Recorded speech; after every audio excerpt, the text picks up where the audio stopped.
Good evening and welcome to ATVN special election results coverage. Students have had their voices heard and the votes have been counted. We're coming on the air a little early because the officials at the elections department are pushing back the result time, but in just a few moments we will reveal the next USG president and vice president. Thanks for joining us tonight. I'm Jacob Wheeler. And I'm Irene Kim. We'll get into who's running and what their platforms are, talking about some of the issues students care about, including thrift. USG members have gathered in the Ronald Tudor Campus Center, where results will be read in tonight's Senate meeting. Absolutely, and we have live coverage of tonight's debate. Let's go to live reporter Marco Ramirez. What an exciting night, Marco. Which way will USG go? What can you tell us? No, we're live in 10 seconds. Hey Irene, that's right. We're here at the USG Senate chamber where the meeting is currently in session. Now they're expected to announce results here at 8:30. All right, no worries. We're having some technical difficulties on Marco's end. We'll come back to him in just a second, but quite a dramatic scene right there in front of the Tudor Center. This has been a hard-fought campaign. What do you think this moment is all about right now? You know, right now, USG has done such a good job trying to make sure that we try to vote within this election, and I think it's going to turn out today. We'll see how many voters we have towards the end of this segment, and we'll really be able to see, USG, are we moving in the right direction, or which direction are we moving into? Yeah. And right before we came on the air, we heard information that voter turnout was actually lower this year compared to years past. And that's really shocking because last year, Hannah Woodworth and Nivea, the campaign ticket, they won their election. They were the only ticket on the ballot, and they still garnered more civic participation than this year. We've had 5 campaigns, which was one of the largest campaign pools in recent history. Yeah, I mean, that's crazy to think about. The fact that it slightly decreased, and honestly, when we really think about it, we want to think about why. You know, why is this decrease happening? What can students say to help us with voting platforms and making sure that we get the word out? Yeah. And we're going to go back to our reporter Marco, who is in front of that building with a look at those live results. Marco, what can you tell us? Hey Irene, that's right. We're here in front of the USG Senate chamber where the meeting is already in session. It already began, and turns out that they're getting ready to announce the results of who won at 7:30 sharp. They're doing a presentation right now, and if you guys want, we can bring you inside. The meeting's in session, so I'm going to try to be a little bit quiet, but come on inside a little bit. We're gonna looks like the door isn't opening right now, but right now members of USG are currently in there, and we'll have those results to come in a little bit of who the winner is. So stay tuned, and for now, back to you, Jacob. I'd look. In moments we'll know the winner of this election, and while we wait on those results, let's talk through the elections process, Marco. I know you sat down with a member of the Elections Commission earlier today. What do they have to say? Hey Jacob, yeah, that's exactly right. Yeah, I spoke with Omar Habhab actually earlier today, and he shared some very important topics, and he focused specifically on transparency with the USC community. He said in order to tackle many USC students not being aware of election details, USG worked closely with the communications department to make sure that students here at USC were up to date on everything. And he also touched on the steps that USG took to make sure that they were holding their presidential and vice presidential candidates accountable in this election cycle. And here's what he had to say. As an organization, wanted to ensure that we were doing our job in creating that transparency. We worked really well with our communications department at USG to frequently keep the website updated. We posted regularly on social media, posted about the candidates. We did a collaboration with the candidates where we had them submit a 1-minute reel. We wanted to show that we wanted to bridge the gap between the candidates and USG and the student body. And in terms of accountability, we have a complaint form on the USG website. And that complaint form was used to monitor any violations that may have occurred throughout the election process. Yeah, and Omar, he also mentioned that this is a very historic election for USG. He said it's the first time where they have 5 presidential and 5 vice presidential candidates in this race. That's the most in USG history. But keep in mind that these candidates need at least 33.3% of the vote to win this election. If not, the top 2 go to a runoff election. But yeah, that's what we have for now. The details are still yet to come. Omar will be the one announcing those results. But for now, we'll go back to you guys in the studio. Marco, thank you so much. And while we wait for those results, let's take a look at who are the 5 campaigns hoping to take this presidential office. Yeah, let's take a look. So there are 5 tickets in the race for president and vice president tonight. This election cycle marks the largest campaign pool in the recent history of USC. Some candidates have USG experience while others do not. So let's meet the candidates. So first off, Yoav Gillith and Monica Rodriguez are running as a ticket together. Next is Miko Marsakul and Andrew Ta. Then Divya Jakadar and Michelle Wu.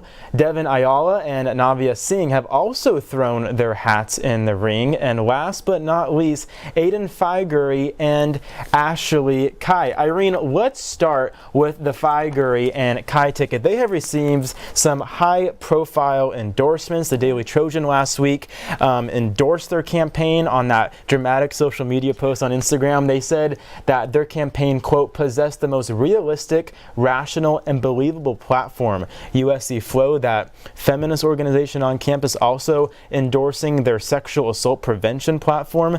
How do you think these endorsements are going to help them going into tonight's results? You know, I really think it's going to make a great impact. Not only did Daily Trojan and Flow endorse them, they had 3 other, organizations on campus also endorse them. And at the end of the day, USG is meant for the people, meant for the student community. And if you can get those students to vote for you, you got the jackpot. You hit it and you are going to do well in this election. What do you think? Exactly. I totally agree with you. I think whenever you get endorsements from high-profile publications or student groups, there are real students in those groups and within those organizations. So when you see those endorsements come from the top, it's conceivable for that to trickle down and for candidates to get some support. And as Marco highlighted in his piece with the Elections Commission, they are trying to be transparent in this process, and they also opened up a forum for other candidates and USG members to submit complaints if campaigns have violated ethical code. And we have also learned today that the Gillith and Rodriguez ticket have been in some hot water recently.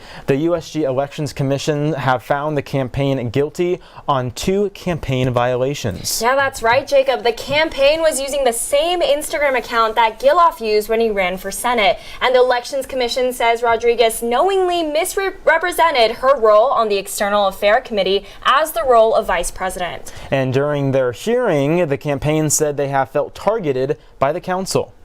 The candidates haven't had to file any for this alleged violation, right? But they've still gotten that kind of platform, that ability to distract us.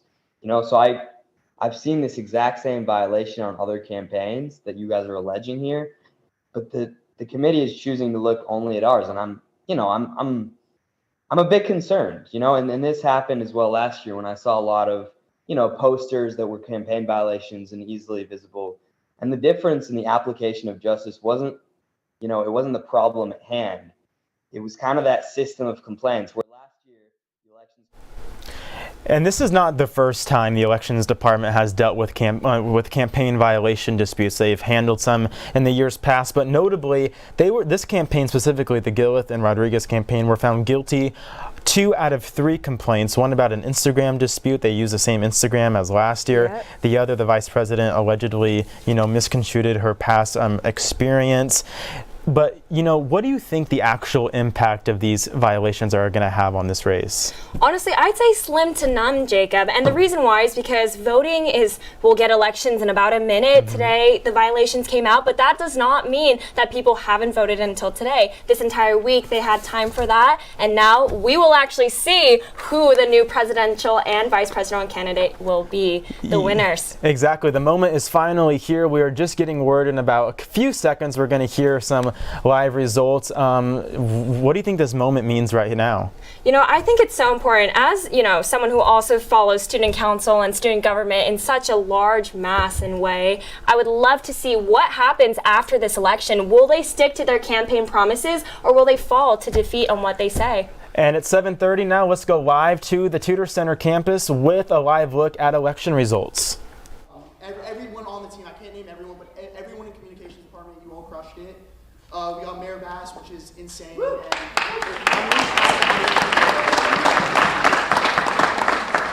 right, next slide. Voting week, last week, polled for 20 plus hours, like I mentioned. It was worth every minute. Thank you to all the volunteers.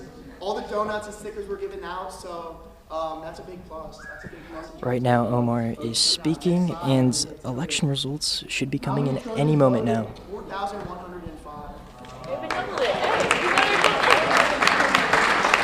4,105 Trojans voted. This is actually not that high of a number compared to previous years, but still a significant amount of voters. All right, the moment you've all been waiting for, the results. We'll start off with the senator, and then we'll go from there. So with that being said, before I get on to the next slide, I just want to say last shout out to the senators, or to all the candidates. You guys all crushed it. It was a great campaign. All right, next slide. We'll get to it. Congratulations. And there are the senators-elect, Amelia, Michaela, Isabella, Juliana, Rudra, and Brian. Congratulations, Senator-elect Senator-elect Padilla, Senator-elect Melendez, Senator-elect Segal, Senator-elect Fernandez. Next slide, please.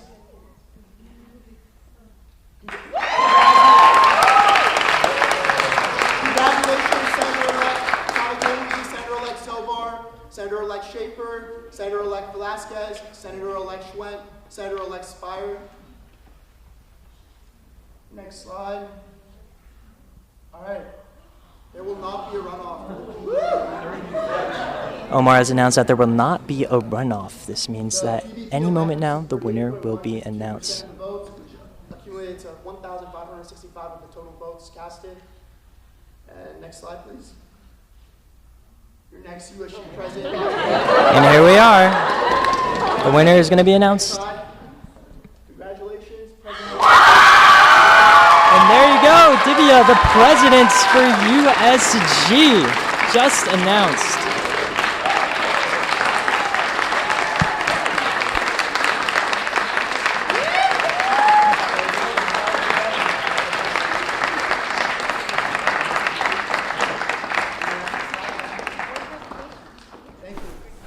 And there you have it, folks. We now know the next USG president of the USC undergraduate student body. We just learned with 38.12% of the vote, 1,565 votes in total. Divya Jakadar and running mate Michelle Wu will be the next USC undergraduate student body president and vice president.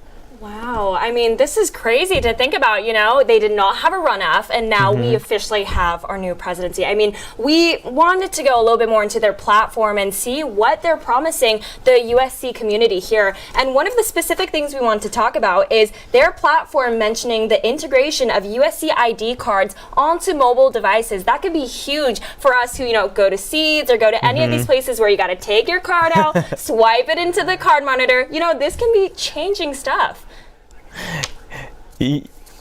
Exactly. I fully agree with your point on that. You know, it's such a hassle when you go in your dorm room and you're trying to you have to like do the elevator, go to the guard, swipe it in. So having it on your phone will be a big asset for many students. But it's worth mentioning that's going to be a very expensive initiative to undergo, and so that's going to require a lot of collaboration with them. And we're going to keep diving into their ANCG platform. Another platform that they have. There you go. If you look on your screen, we already mentioned the USC ID card on the mobile devices. Another aspect of their platform is creating a directory for nearby off-campus housing. Irene, we know that housing is a big issue here at USC. No, exactly. And moving on to their next Ideas, they're looking to centralize sexual violence reporting resources and also streamlining communication between USG and students, specifically RSOs. And last but not least, they're hoping to restore FRIFT and expand university-provided safety measures. I want to go back to that directory for off-campus housing. This is something new that we haven't heard from other campaigns. We know USC notoriously only ensures 2 years of university housing for students. So that'll be very interesting to see how that pans out. And going back to FRIFT, I mean, this has been a topic that has dominated the headlines of this race. We talked about it earlier, but we'll see if they can actually get this done with the administration. Oh, I totally agree, Jacob. And it's honestly been a hot topic that many students have expressed frustration over a free ride program that they say is not worth the wait. Reporter Jeremy Cole spoke with students and drivers about the shared lift policy. The recent change to USC's free Lyft service has been a hot topic of debate here on campus. It's really an inconvenience. I'd rather just walk. I just kind of don't bother anymore. When the FRIFT program began in 2018, it offered shared rides. Then when COVID hit, both Lyft and USC removed shared rides from the app. Last month, USC went back to only shared rides, and students are not happy. At first, when I saw it was shared, I didn't think it would be that much of an issue, but then once I started using it, I realized it takes so much time and it kind of just defeats the purpose at all. I've actually missed like 2 of my classes in this January just from the shared Lyft program. I think it's just been the lack of consideration for everybody. We students are kind of being ignored because we don't get to go home safe. Students aren't the only ones unhappy. Lyft drivers say they're losing money. We only get paid $2.62 a ride. It's not enough money. I won't do it anymore. There's a reason I haven't been here for a while. It's not enough money. Today, the head of the free Lyft program at USC said Lyft rides are down 40% per week. She says the university and Lyft are working to find new solutions. But she added that USC has no intention of going back to the COVID model of no ride sharing. For Annenberg Media, I'm Jeremy Cole. Thanks, Jeremy. I mean, let's talk about voter turnout, Jacob. I know that was a big news that we actually got to break here at ATVN. Last year's turnout increased nearly 26% with a total of 4,451 voters. And although voter turnout was expected to rise for this election, it was actually in a slight decrease. This year's election had 4,105 votes, 346 votes less than last year.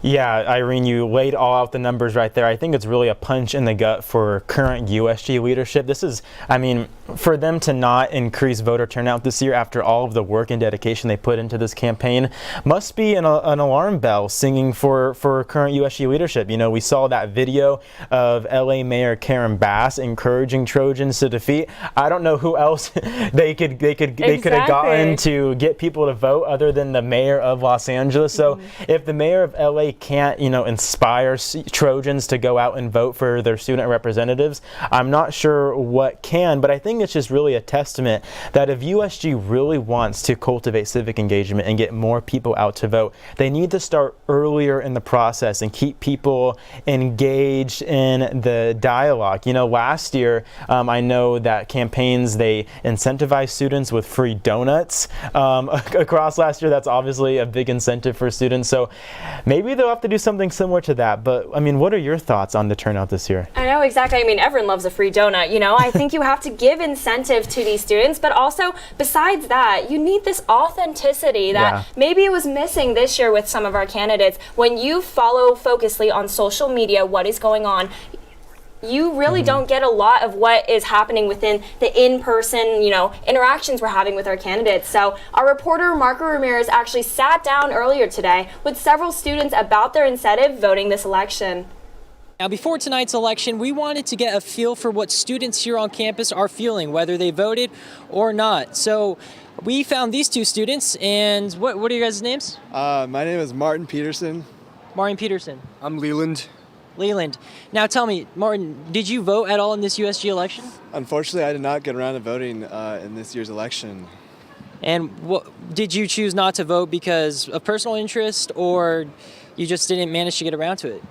Well, I felt like there's a lot of pressure from some people, and it didn't feel like they were going to achieve anything, at least from the candidates that I did research and see, the advertisements around campus. So, yeah, I guess I just didn't get around to doing it, but at the same time, it didn't feel like a proper election, I guess.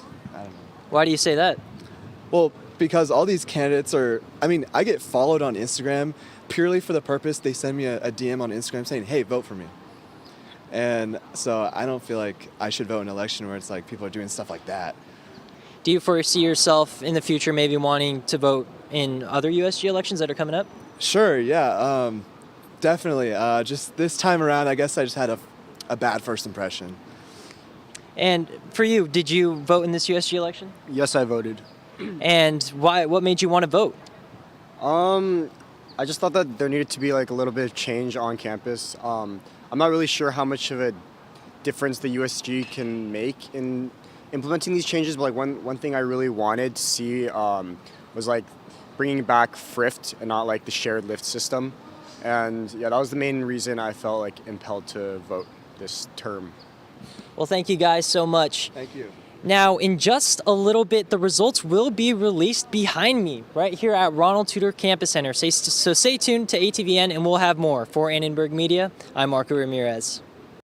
It was really interesting to hear in Marco's piece with that interview about the whole social media aspect. I know the current USG president told me that, when these candidates begin to campaign, that, only having a social media presence was not going to be enough to connect to voters, that they needed to be out there talking to voters, hearing what they care about and what issues matter to them. So it's interesting to hear that the social media aspect of this campaign was really a flop in terms of getting people out to vote. Exactly, and it goes back to our conversation about genuine connections. When you're out there meeting people, shaking their hands, understanding more of their perspective other than pushing your own, you're able to build that connection that you might not get on social media. Yeah. Yeah, and I spoke to USG President Hannah Woodworth earlier today. As this new president was elected, she is about to exit her office. Let's listen to more about what she had to say. Well, there's been a lot of obstacles thrown at me this year. My mom always jokes, she's like, Hannah, whatever entry-level job you go into next year, you're going to be so bored. I'm like, you're probably right, Mom. I don't know what I want to do next. But there's a fear in that, but also an excitement in that anything could happen next year. I'm thankful that I have these experiences and these moments to carry with me and hopefully maybe teach me something along the way. And look at your live screen. There is our reporter Marco Ramirez there with the winning candidates, our USG new president and vice president. Marco, take it away for us. We're here with elect Divya for president and Michelle for vice president. It was announced a little bit earlier. So tell me, guys, how does it feel that you guys won? It feels amazing that the student body elected us, and the amount that came out to vote, honestly, just in general, was just so impressive. And really, I think a huge credit to the entire team that worked on broadcasting this. Yeah, we're so excited, and the real work starts now. Yeah. What was it like waiting for the results to come in as you guys were sitting in your chairs? Were you guys on the tip of your toes, or were you kind of calm? 100% on the tip of our toes. I think all of the candidates completely would have done an amazing job. And I think, we're just honored to have the opportunity. But I would say I was totally fine during the day. And then everyone was like, don't be stressed, don't be stressed. And I was like, oh, okay, maybe I should be stressed. So it did build up.